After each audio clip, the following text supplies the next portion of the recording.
বিদ্যাকে এবার পুত্রবধূ হিসেবে স্বীকার করে নিল কেশব ব্যানার্জি ফাগুন এবং তুষার ব্যানার্জির সামনে। তাহলে কি হতে চলেছে সম্পূর্ণ জানতে হলে ভিডিওতে একটি লাইক দিয়ে চ্যানেলটি সাবস্ক্রাইব করে পুরো ভিডিওটি দেখতে থাকুন। গল্পের শুরুতে আমরা দেখতে পাবো শ্বশুর আর বৌমা যখন তর্ক করতে করতে এক সময় পা পিছলে যায় বিদ্যার, তখনই রীতের বুকে জড়িয়ে পড়ে বিদ্যা। তখন রীত বিদ্যার দিকে অবাক হয়ে তাকিয়ে আছে। দুজন দুজনকে সবার সামনে জড়িয়ে ধরে দাঁড়িয়ে আছে।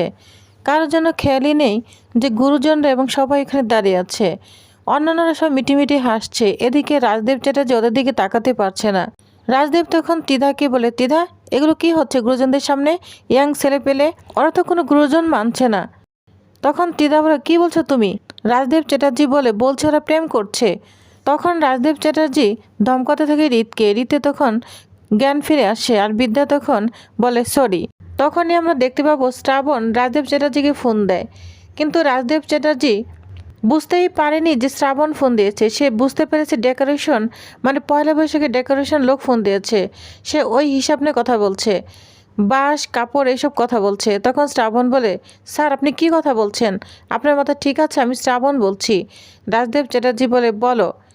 তখন শ্রাবণ বলে, স্যার আমাদের বিদ্যাকে পিছনে রেখে উইন করতেই হবে, যেভাবেই হোক উইন করতে হবে। আপনি কিন্তু বিদ্যাকে কিচ্ছু বলবেন না, শুধু পেপারগুলো সাইন করালেই আমাদের সমস্ত কিছু সব ঠিক হয়ে যাবে। আপনি শুধু বিদ্যার দিকটা দেখেন। তখন বলে, ঠিক আছে, আর তাছাড়া শুনো, বিদ্যা কি সাইন করতে চাইবে? শ্রাবণ বলে, হ্যাঁ হ্যাঁ করবে, আপনি শুধু ওর দিকটা একটু নজর রাখেন।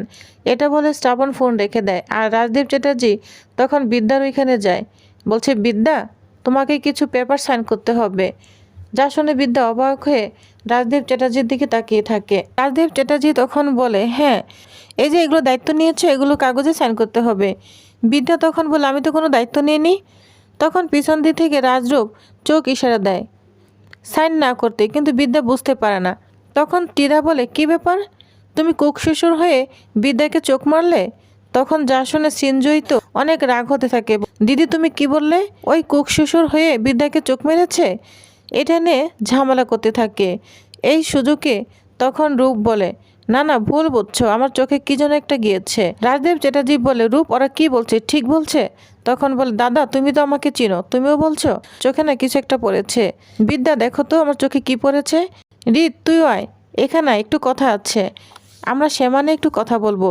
রীত তুই বিদ্যাকে নিয়ে আমার রুমে একটু আয়, আমাদের শ্যামা নিয়ে আড়ালে কথা বলার আছে। তখন তিনজন ওই রুমে চলে যায়।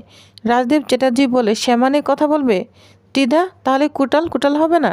এটা বলে রাজদেব চ্যাটার্জি তো অবাক হয়ে দাঁড়িয়ে আছে। অন্যদিকে রুমের ভিতরে এসে তিনজনে খুব সুন্দর একটা প্ল্যান করতে থাকে। রূপ বিদ্যাকে বলে, বিদ্যা রাজদেব চ্যাটার্জি তোমাকে সাইন করতে বলছে না, তুমি সাইন করে দাও। তখন বলে, কি বলছেন আপনি? রূপ বলে, হ্যাঁ ঠিক বলছি। তখন রূপ তার প্ল্যানটা রীত এবং বিদ্যাকে বুঝিয়ে বলে। তখন রূপের প্ল্যানটা বিদ্যা এবং রীতের খুব পছন্দ হয়ে যায়। রূপ বলে, বুঝতে পেরেছ, সাইন করে মালিকানাটা নিয়ে নাও, তারপর তুমি নিজেই ওই জায়গাটা দখল করবে।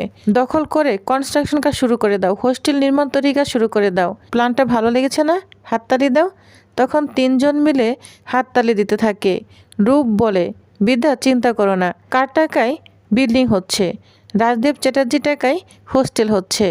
এটা বলে তিনজনে অনেক হাসতে থাকে আর তিনজনে হাত মেলাতে থাকে। এদিকে সৃঞ্জয় বাড়ির সব খবর পাস করতে থাকে তুষার ব্যানার্জির কাছে। তুষার ব্যানার্জিকে রাজদেব চ্যাটার্জি এবং বিদ্যার সঙ্গে সমস্ত কিছু মেলামেশা বলতে থাকে বুঝিয়ে। তুষার ব্যানার্জিকে বলছে, শুনুন, শ্বশুর তো বৌবন্তে প্রাণ হয়ে গিয়েছে। রাজদেব চ্যাটার্জি ভাবা যায় একমাত্র শত্রু হচ্ছে বিদ্যা ব্যানার্জি, তার সঙ্গে এমনভাবে কথা বলছে, মিশছে, কে বলবে দুজনের মধ্যে এত শত্রুতা? আমি তো কিছুই বুঝতে পারছি না।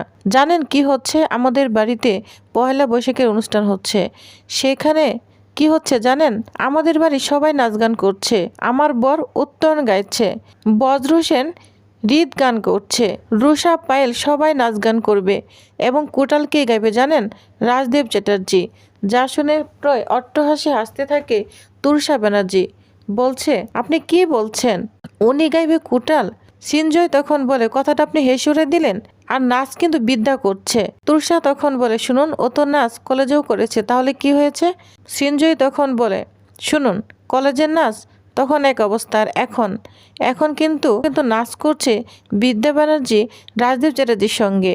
যাই বলুন না কেন, আমার মনে হচ্ছে এখানে অবশ্যই একটা প্ল্যান আছে, কিছু তো একটা ঘটবে। ওদিকে হোস্টেল ভেঙে দেওয়া হয়েছে, আর অন্যদিকে বাড়িতে বিদ্যা ব্যানার্জি পরিবারের সবাইকে এক করার চেষ্টা করছে। অবশ্যই তোর মনে কিছু একটা চলছে। তুষার তখন বলে, কি বলছেন আপনি?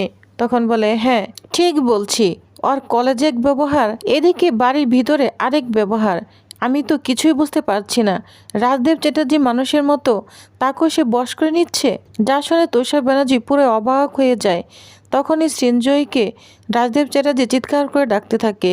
সৃঞ্জয় তখন বলে, আমি রাখছি, আমাকে ডাকছে। এটা বলে সৃঞ্জয় ফোন কেটে দেয়। অন্যদিকে তুষার ব্যানার্জি তো অবাক হয়ে দাঁড়িয়ে আছে। সৃঞ্জয়ের কথাই ভাবতে থাকে।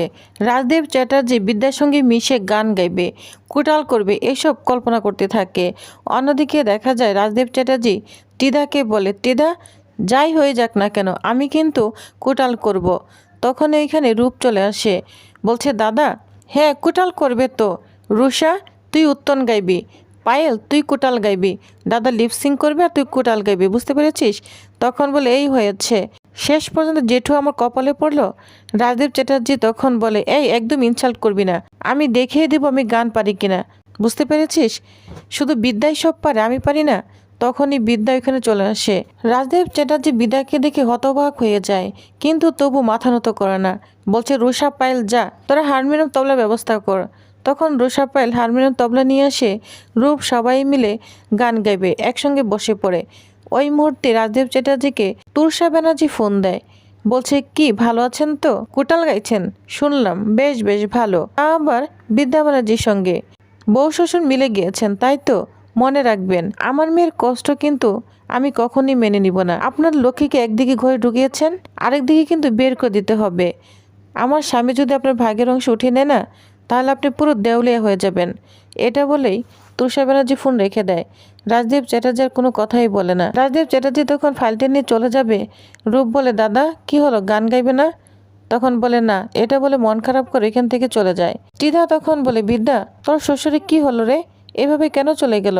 বিদ্যা তখন বলে, জানেন তো আপনার বর না খুব খারাপ মানুষ নয়, ওনার মাথা চিবিয়ে খাচ্ছে। না হয় আমার বাবা, না হয় তুষার ব্যানার্জি। যা শুনে সবাই অবাক হয়ে বিদ্যার দিকে তাকিয়ে থাকে।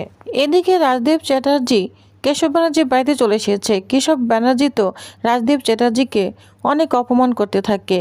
বলছে, বউ শ্বশুর মিলে গিয়েছেন, আপনার যেখানে বড় একাডেমি গড়ে তোলার কথা, কোটি কোটি টাকা ইনভেস্ট করেছি, সেখানে কি হবে সেটা নিয়ে প্ল্যান করার কথা, আর আপনি আপনার বউর সঙ্গে নৃত্য করছেন। রাজদীপ চ্যাটার্জি তখন বলে, মিস্টার ব্যানার্জি ভদ্রভাবে কথা বলুন। কেশব ব্যানার্জি তখন বলে, ভদ্রভাবে কথা বলে কি দেখেছেন? আপনি যদি আমার কথা অনুযায়ী না চলেন না, তাহলে কিন্তু আপনার পুরো বংশকে আমি নৃত্য করাবো। যা শুনে রাজদীপ চ্যাটার্জি চিৎকার করে ওঠে কেশব ব্যানার্জির দিকে। তখন ওইখানে শ্রাবণ, ফাগুন সবাই চলে আসে। ওই মুহূর্তে বিদ্যা ব্যানার্জি ফোন দেয় রাজদীপ চ্যাটার্জিকে বাবা বলে সম্বোধন করে। আর তখন রাজদীপ বলে, তুমি কি দুধের সাথে ঘুলে মেশাতে চাচ্ছ?